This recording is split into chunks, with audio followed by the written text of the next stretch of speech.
Hey, what's up everyone? This is Sol from Everything Caprice PPV, coming from you in Colorado today. And today what we're going to be doing is we're going to be installing a remote starter into my 2012 Chevrolet Caprice. My Caprice didn't have remote start factory.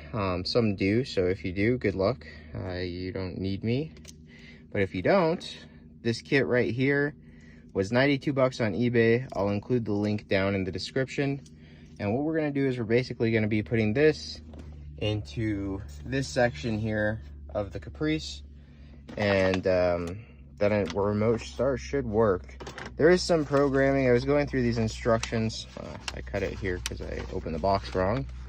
But basically all you do is kind of just put this box with the harnesses they provided in between your ignition and the factory vehicle harness, and then you do these programming directions, which we'll look at and see if we can get this to work.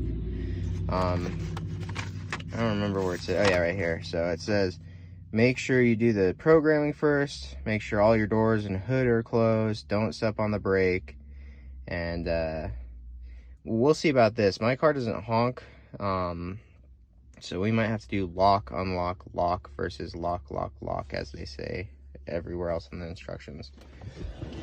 All right, so to get this open, you just need to stick your finger in here, pull up, and you might have to do it on the other side if it doesn't release. If not, you're in. Just set that off to the side. All right, and now you can start to see all the wiring. We need to go underneath. I don't believe there are any screws. I believe it's also just tabs. But let's take a look real quick. So yes, there were no screws. There's just these two pieces right here. You have to slide it forward to release them out of these pins right here. So here, I'll point them out. These little white pins is what holds it in. So now we have everything opened up, and now we can kind of look at the wiring and see what we're working with here. So I am not too familiar with the ignition wiring, but it looks like we have a wire right here. We have another right here, but I'm guessing this is for all the wipers, so I don't think we'll be touching this wire. We'll probably be touching this wire.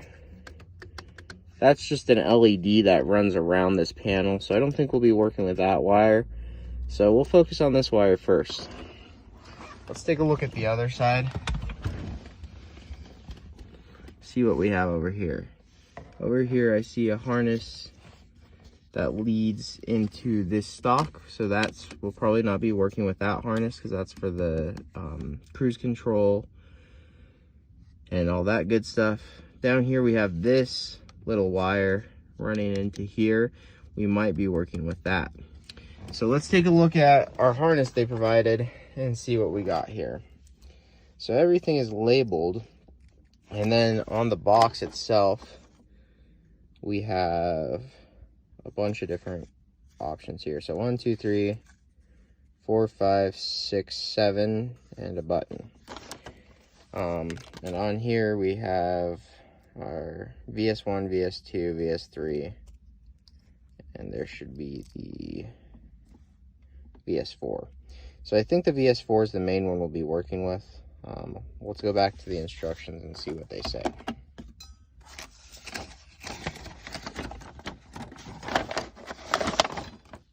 So actually the VS4 will connect with the vehicle side ignition plug. So I removed this wire out of here. I think this is actually a mobilizer port and the LED supply, or the supply for that light. So according to our paperwork, we have to connect the wire in between here and here. So this will connect to the VS2, and this VS1 will plug in here. So let's take a look. We got our VS1 and VS2. And so this should go here, and this goes there. On this side, we have this plugged in here, and it's released by pulling this red tab back and then pushing down right here, and it unplugs. So now this should plug into our VS3, and then the VS4 cable should plug into there. So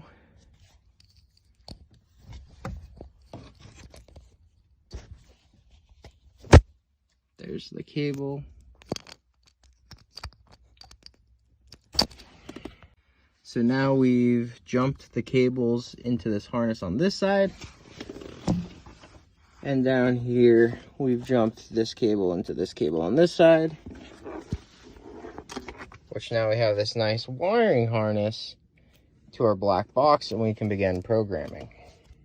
Okay, so the first step of programming says insert this black plug and press and hold this button for 3 seconds until this flashes. 1 1000, 2 1000, 3 1000. So we've got it flashing. Next step says to insert the blue plug. Okay, the blue plug is inserted. Now it says to insert my key into the ignition and turn it until it's just 1 click forward, and this module should turn red.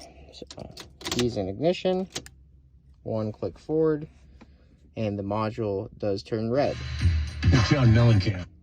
Now it says turn the key 1 more click forward and wait for the module to turn green, and then we'll turn it off.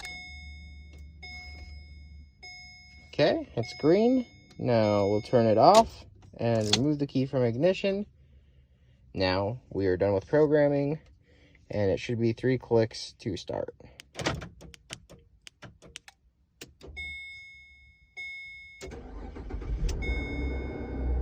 Well, look at that.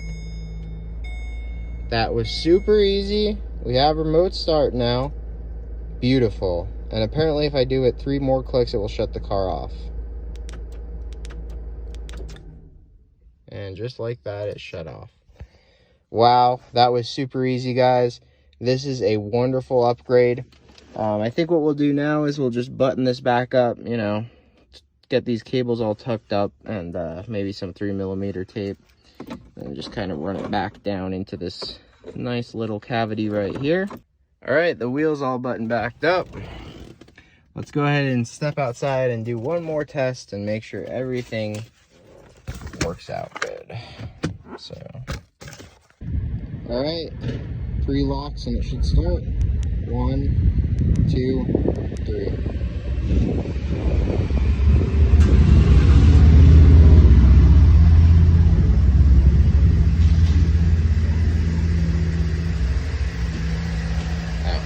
We accidentally hit the wipers when we were in there, but it started right up for us. My car is now going to be warm through the winter. Love it.